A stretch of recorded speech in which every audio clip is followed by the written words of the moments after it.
I'm David Schnake. I'm the forest manager for the Research Stations Division, and I've been here for approximately 6 months. So, most recently, before this, I worked for the Virginia Department of Forestry as an area forester for Powhatan County, which is just west of Richmond.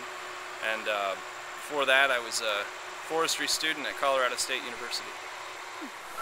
People can be foresters in many different capacities. So you can have your industry foresters, and they might have a variety of different kinds, like your harvest foresters, your procurement foresters, which they're mostly, they go out and they procure timber for the company.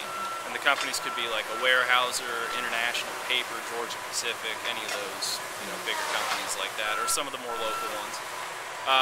Then you could also, as I mentioned, the harvest foresters, their primary job would be monitoring the harvest sites, making sure the logging crews are doing what they need to do, making sure that the harvest goals are being met.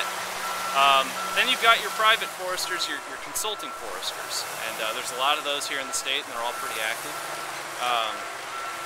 And they pretty much work for themselves, and what they do is they work directly with private landowners or companies, and they help give forest management advice and coordinate timber sales and reforestation and a lot of the other forest management work that you'd see government foresters doing, like the Division of Forest Resources guys or some of the other forest management agencies up and down the southeast.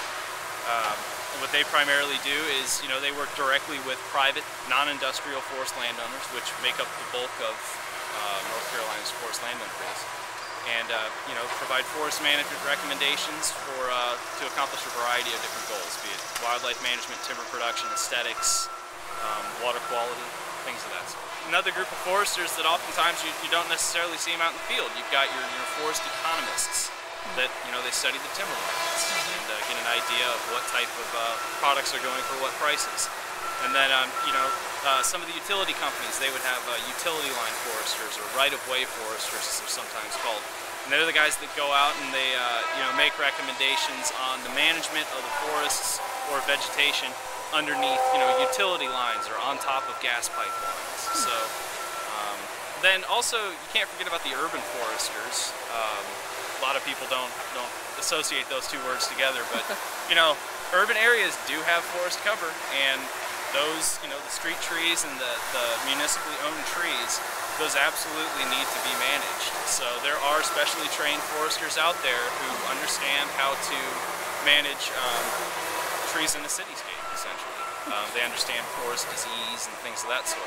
So there's different applications, but what it all really comes down to is knowledge of the forest ecosystems and of the trees. I guess my interest in forestry started, for starters, my mom worked at a conservation district back in Illinois where I grew up. So my summers were pretty much filled with going to that conservation district and doing the various camps that they had there. But also I was in Boy Scouts. We did a lot of camping trips and things like that. And the one really cool one that I remember is we went to the Boundary Waters up in northern Minnesota, and they do a lot of forest management up there, and I just thought it was really cool to see all the different patchworks of forest types, and that it was being managed and somebody actually had some control over that forest land. So I started looking at forestry schools and realized that was what I wanted. I normally wear snake chaps. They're like Kevlar, they're like soccer shin guards, but I don't have them on today. I have these on.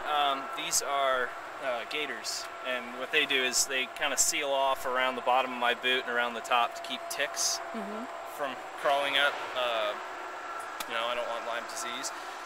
And then long pants to keep my legs from getting shredded up. Something very bright like this shirt right here. I know it's pretty bright.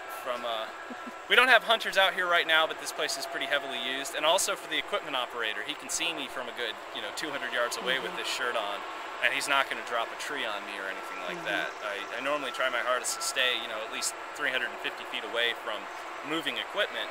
But every once in a while I do need to get down and look at something, and they might not necessarily know exactly where I am, so I try to wear as bright clothing as possible to help both of us out for that. And a hard hat? Hard hat, yeah, necessary when you're in the woods. You don't want, you wouldn't think about this, but trees, as I mentioned earlier, they grow and then they die. And they don't die all at once. A lot of times just a little piece of them will die, like a branch. We call that a widowmaker. So if you're out in the woods on a windy day, you could have a branch fall down on you. and this provides, you know, a little bit of protection from that. Critter-wise, I see a lot of deer. A lot of deer running around up here. This particular site has some snakes. There are definitely some snakes out here. I think it's probably because nobody's really been up here for a while. That's pretty much it. Your regular forest critters, you know, your deer, you know, some squirrels here and there. Wild turkey. There's a lot of wild turkey in this northern section. Bears? I haven't seen any bears. The only place I've seen bears out west and up in Wisconsin, but I haven't come across them in North Carolina. So I do know that they're around though. And this particular site supposedly has rattlesnakes.